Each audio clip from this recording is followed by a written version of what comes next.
Hello everyone, welcome back to Eclectic Arcade, where we play games because we like to play games.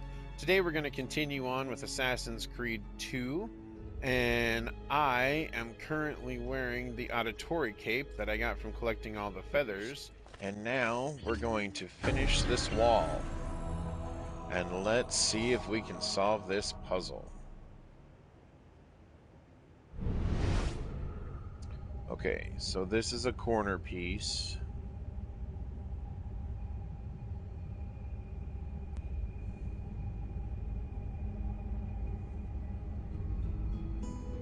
Let's see.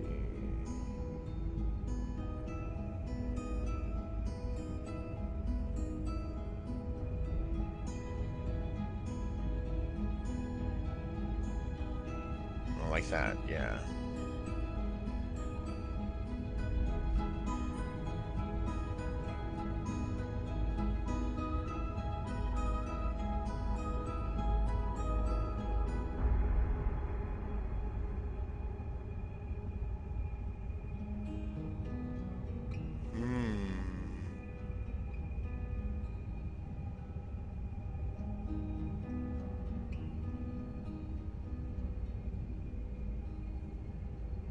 Yeah.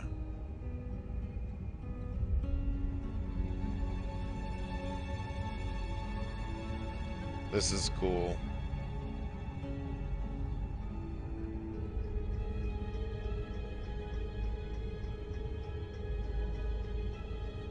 Oh.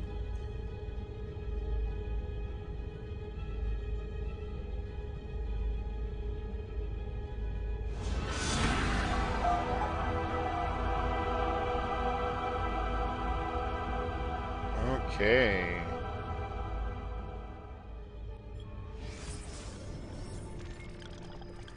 I have spent days with the artifact now. Or has it been weeks, months? I can no longer be certain. The others come from time to time offering food or distraction.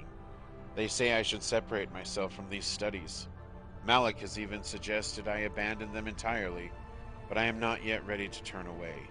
This apple of Eden will be understood. It must be. Is it a weapon? Is it a catalog? Is it somehow both? He who increaseth knowledge increaseth sorrow.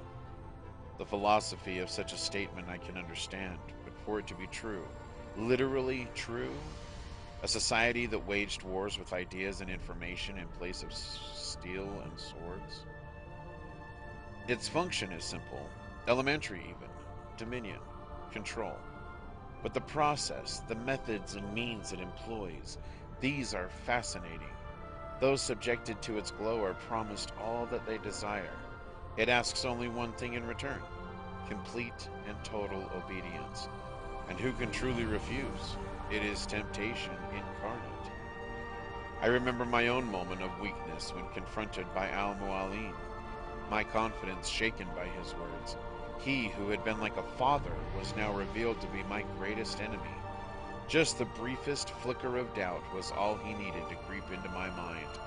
But I vanquished his phantoms, restored my self-confidence, and sent him from this world. I freed myself. But now I wonder, did I really? For here I sit, desperate to understand that which I swore to destroy. This is why. The apple has a tale to tell.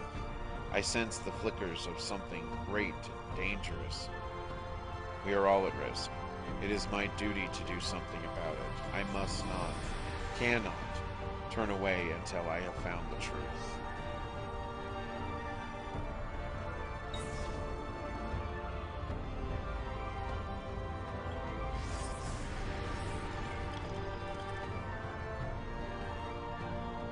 Ah, the assassins fighting the Templars. So I'm guessing these are Altair's writings and sketches. I guess.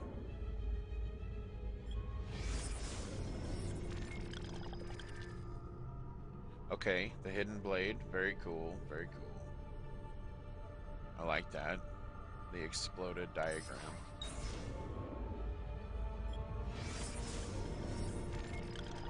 What follows are the three great ironies of the Assassin Order. 1. Here we seek to promote peace, but murder is our means. Here we seek to open the minds of men, but require obedience to a master and set of rules. Here we seek to reveal the danger of blind faith, yet we are practitioners ourselves.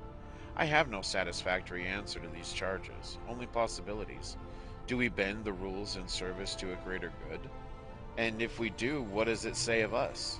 That we're liars? That we're frauds? That we're weak? Every moment is spent wrestling with these contradictions, and in spite of all the years I've had to reflect, still, I can find no suitable answer. And I fear that one may not exist. Nothing is true. Everything is permitted. Does our creed provide the answer, then, that one may be two things, opposite in every way, simultaneously? And why not? Am I not proof?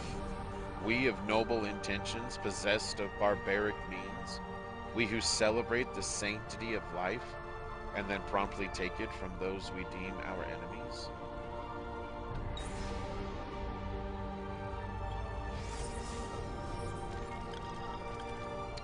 Who were the ones that came before? What brought them here? How long ago?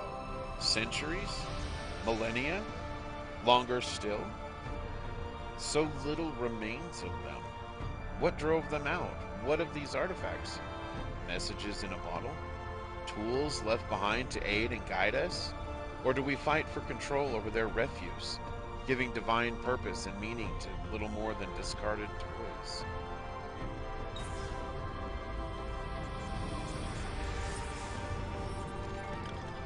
Robert de Sable may be dead, but his brotherhood survives. Though less conspicuous in appearance, I fear they remain a threat.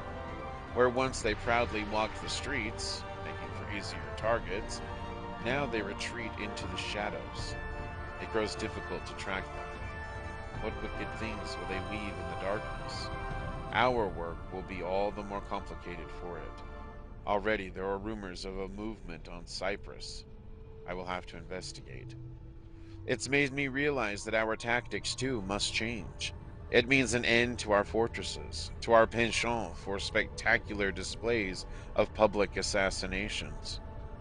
We must weave our webs quietly, and we must do so differently than we have in the past. Though I ask my brothers now to abandon their rituals, I do not ask that they abandon the creed. This is what makes us assassins, not the removal of a finger, not a false promise of paradise, not the prohibition of poison. Our duty is to the people, not to custom. If we must sneak, we shall sneak.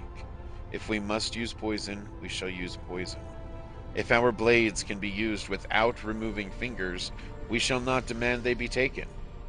And we shall not manipulate our initiates with lies and parlor tricks. We shall speak plainly and honestly. We shall be made anew.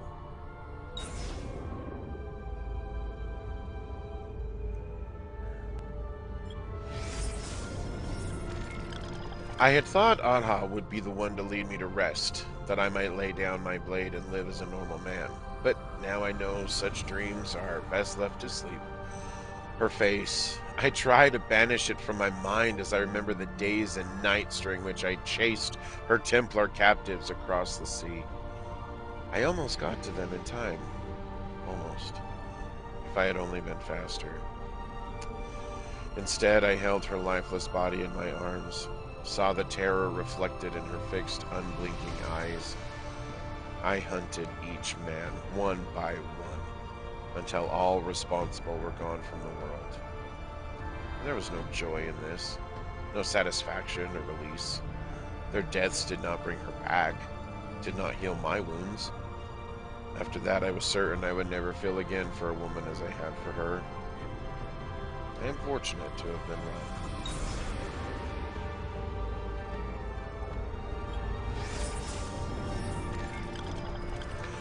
Why do our instincts insist on violence? I have studied the interactions between different species. The innate desire to survive seems to demand the death of the other.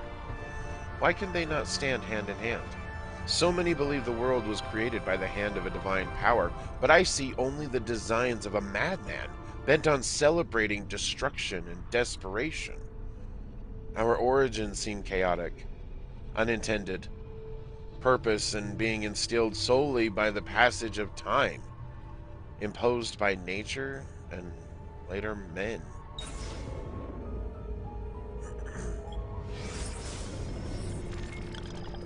Over time, any sentence uttered long and loud enough becomes fixed, becomes a truth, provided, of course, you can outlast the dissent and silence your opponents. But should you succeed and remove all challengers, then what remains is, by default, now true. Is it truth in some objective sense? No. But how does one ever achieve an objective point of view?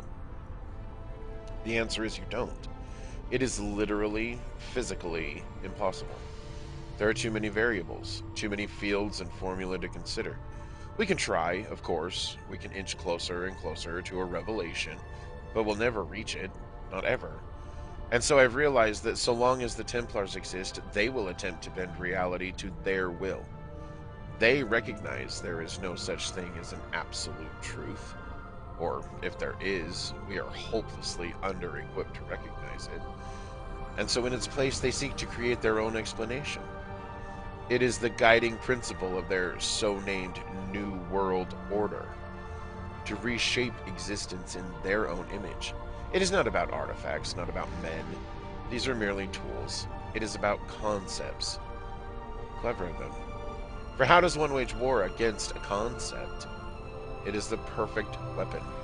It lacks a physical form, yet can alter the world around us in numerous, often violent ways. You cannot kill a creed. Even if you kill all of its adherents, destroy all of its writings, these are a reprieve at best. Someone, someday, will rediscover it, reinvent it. I believe that even we, the assassins, have simply rediscovered an order that predates the old man himself.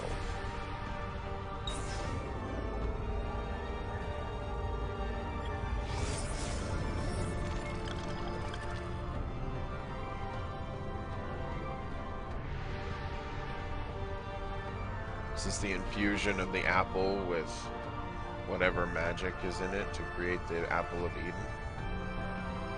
A piece of Eden, if you will. I know there's the apple, the sword, the staff, and I think a fleece, but I don't remember what else.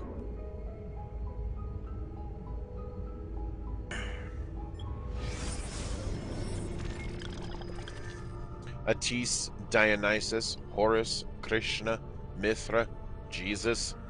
Similar stories color their lives. Too similar, I think. Divine birthright, persecution, disciples, miraculous acts, resurrection. How is it possible? Perhaps it isn't. Merely a single story told over the ages, borrowed then changed to fit the times, evolving as our tools and languages do. Is this tale born of fact or fiction? A bit of both? Could these figures be the same person, their life extended and transformed by a piece of Eden?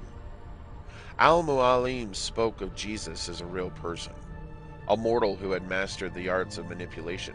But what if he was wrong? If these men are real, and if they have walked amongst us many times before, does it mean they'll come again? Perhaps they're here now. So many questions, and every day, even more.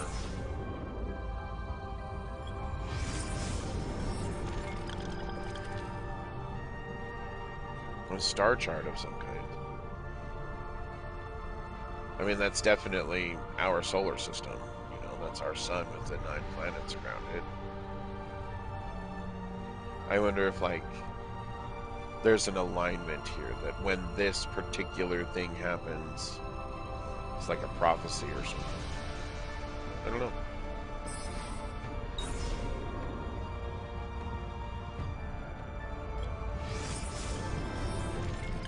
The Hidden Blade has been a constant companion of ours over the years.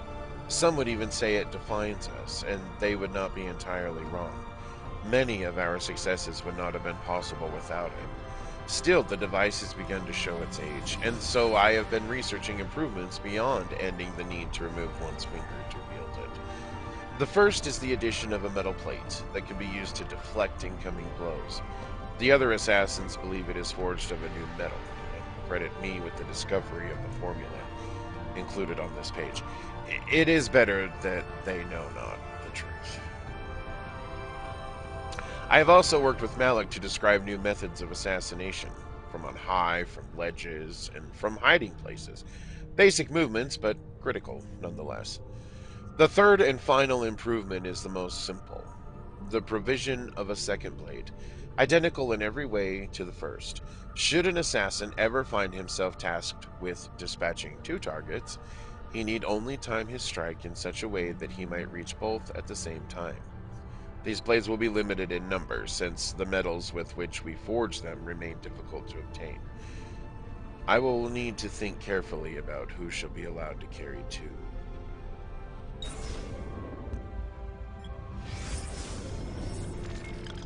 Man seeks dominion over all that he encounters. I suppose it is a natural tendency for us to aspire towards mastery of our surroundings, but this should not include other human beings. Every day, more and more are pressed into service by deception or by force. Others, though not so firmly imprisoned, are made to feel as if their lives are worthless. I have seen the ways in which men persecute women, heard the cruel words hurled at those who come here from other lands, watched as those who believe or act differently are made to suffer. Well, we discuss such things often, watching as we do from our spires of Masya.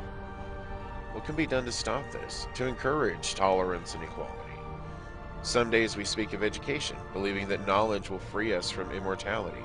But as I walk the streets and see slaves sent off to auction, my heart grows cold. When I see the husband hurl abuses and stones at his wife, insisting she exists only to serve him, my fists clench. And when I see children torn from their parents so that another man might profit, sent off to suffer beneath the desert sun and die, on these days, I do not think that dialogue will make a difference. On these days, I can think only of how the perpetrators need to die.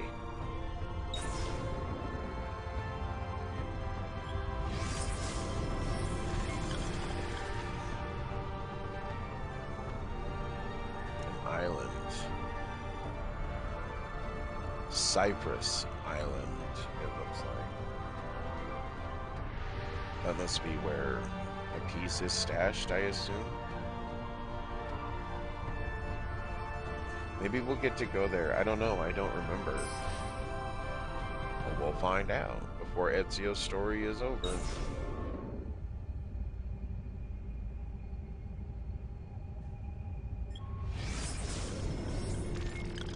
The apple is more than a catalog of that which precedes us. Within its twisting, sparking innards, I've caught glimpses of what will be. Such a thing should not be possible. Perhaps it isn't. Maybe it is simply a suggestion. How to know? How to be sure? I contemplate the consequences of these visions. Are they images of things to come, or simply the potential for what might be? Can we influence the outcome? Dare we try? And in doing so, do we merely ensure that which we've seen?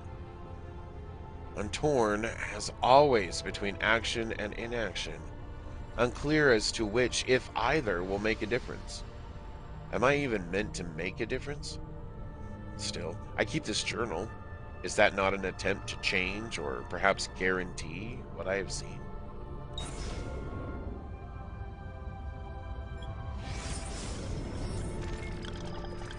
Of all the things I've seen, none troubles me more than the image of the flames. Pillars so tall they seemed to pierce the heavens. The ground rumbled and shuddered. Mountains split and crack. Great metal towers splintered, their innards strewn about the ground. And everywhere there was screaming. A chorus so terrible that even now I feel its echoes still. What is this madness I have seen? Is it them, I wonder? Those who came before? Is it where they went? Into the fire? Into the dust? Perhaps this destructive power is what the Templars seek, that they might hold it over us and command devotion.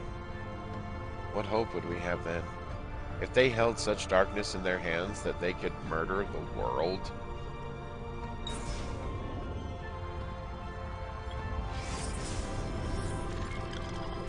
We are obligated to hide, to be silent, to shape the course of history in secret.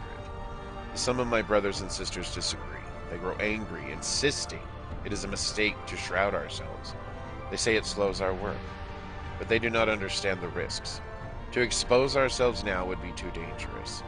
I fear we would be branded madmen and attacked. So it goes, so it always has. If there is one thing I know for certain, it is that men do not learn by being told. Instead, they must be shown. They must make the connections themselves. If I say unto a man, be kind, be tolerant, be of an open mind, these words will wither and die long before they've effected change. It would be a waste, and so we must maintain our course.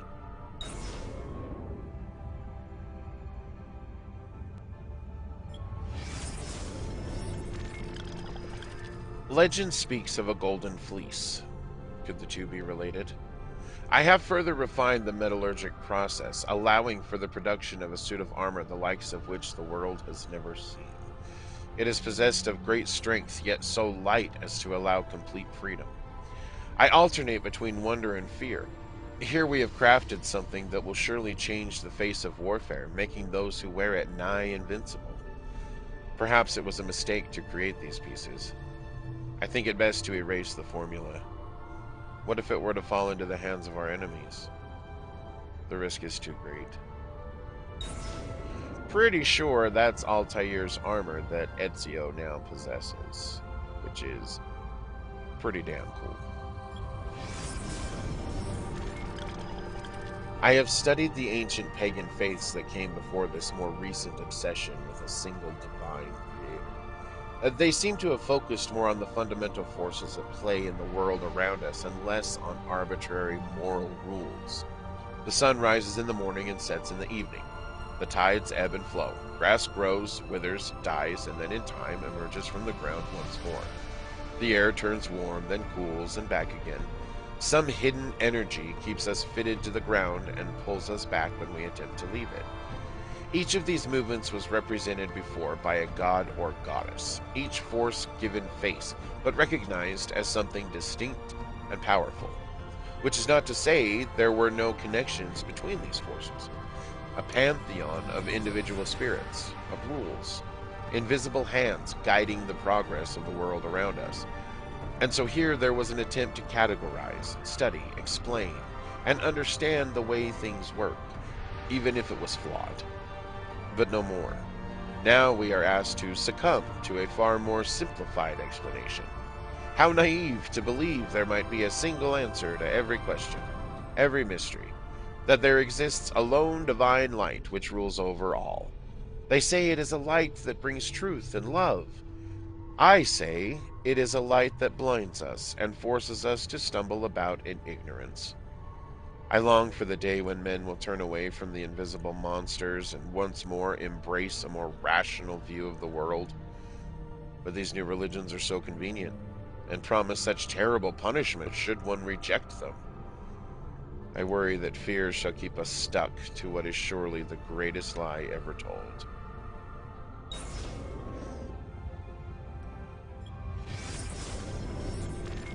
One may cultivate extracts from various plants found throughout the region.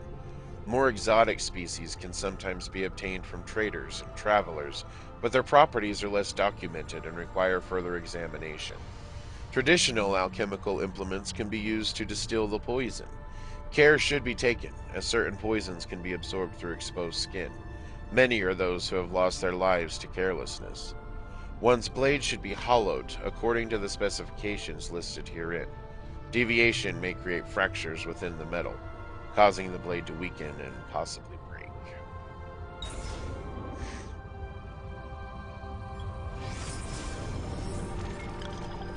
What to make of this map? It appears to contain the entire world. Not flat as they claim either, but round like a ball, like the apple. But how is such a thing even possible? Stranger still are the lands it shows, great patches of the unknown, the unexplored. So many places yet to be discovered. Are there men there? Are they like us? And if not, different how? I should like to know the answers. Perhaps in time I'll have the chance to travel, to chart a course and make my way to these distant lands.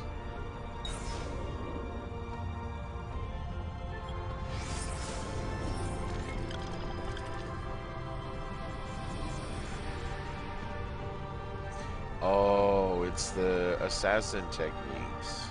Okay. Jumping across buildings, jumping down, climbing up.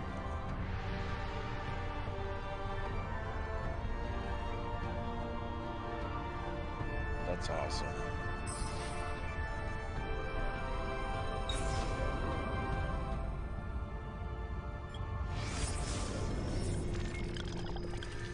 Some days I miss my family, or at least the thought of them. I never knew my parents well, despite them both having lived within these walls.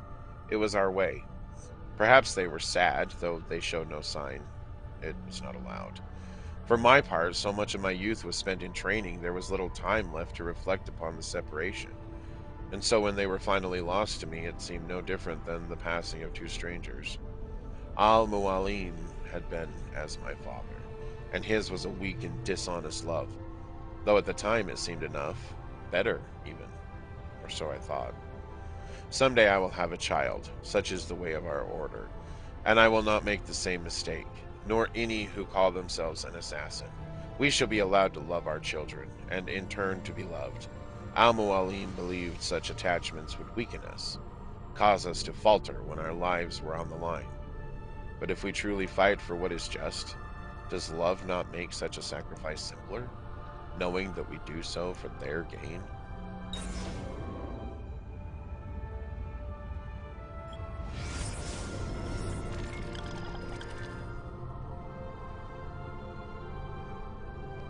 Is that Maria from the vision Ezio had in Altair's mind? Where we ran up the tower and made sweet, sweet love under the moon? I think it is. I don't know.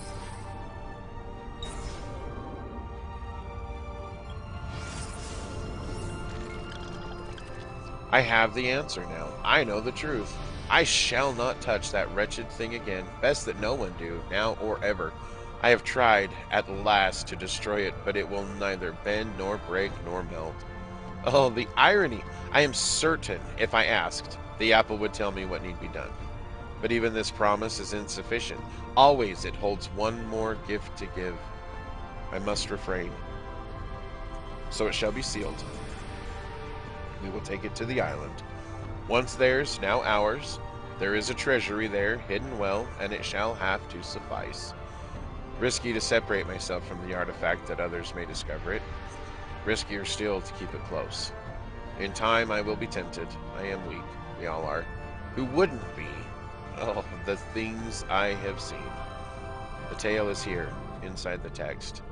Not between the lines, but beneath them, where only our eyes might peer. Go and see it for yourself, that you might succeed where I and the others have failed. Time marches on, bringing with it new discoveries and developments, and so at least one day the doorway might be opened and the message delivered. They will have their profit.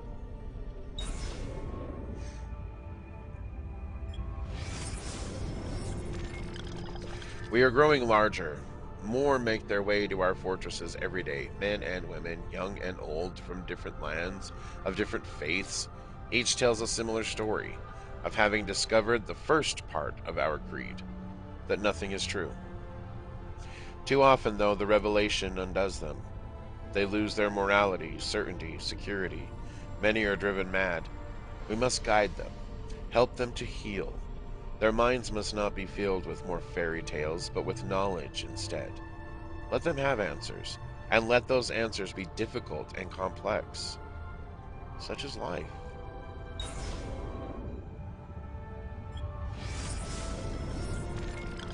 Success. We have found a way to alter the structure of the hidden blade so that it can be used to launch small projectiles. It is capable of grievous damage, even from great distance. I confess, the means by which I came about the discovery was risky to say the least. But I have found that in small doses and with a focused mind, the apple can be used without ill effect. Or so I hope. The knowledge of projectile combat is not new to us, having been observed amongst our eastern neighbors, but their weapons were much larger and insufficient for our needs. I have now found a way to miniaturize their designs, embedding their fiery weapon into a form that can be worn on the wrist. I have also refined the formula for combustible powder, such that common ingredients might be used. This is a dangerous bit of knowledge, and it is best shared with only our closest allies. That must be the pistol. Well, obviously. A dark tide rises to the east, an army of such size and power that all the land is made quick with worry. Their leader is a man named Temujin, who has adopted the title Genghis Khan. He sweeps across the lands, conquering and subsuming all who stand in his way. Whatever his motives, he must be stopped. Were I younger, I might attempt to undertake this work in secret, as I suspect the presence of a piece of Eden. But those days are years gone now. The mantle must be passed. It is time she and I spoke with our sons. We will travel there together, that they may be tested, and that this threat might be stopped.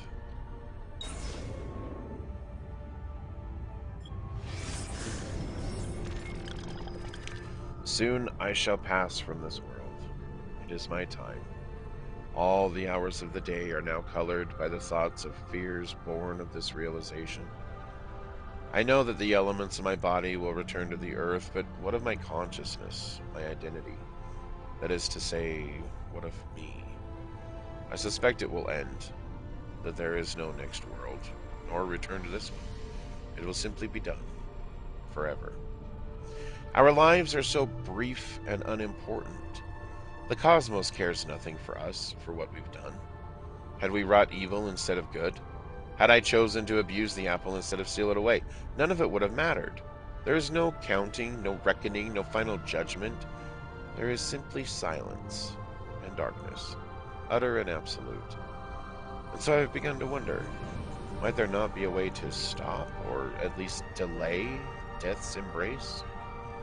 Surely the ones who came before were not so frail and feeble as we. But I have sworn to be done with the artifact, not to gaze into its core. Still, faced as I am with the prospect of my end, what harm is there in one last look?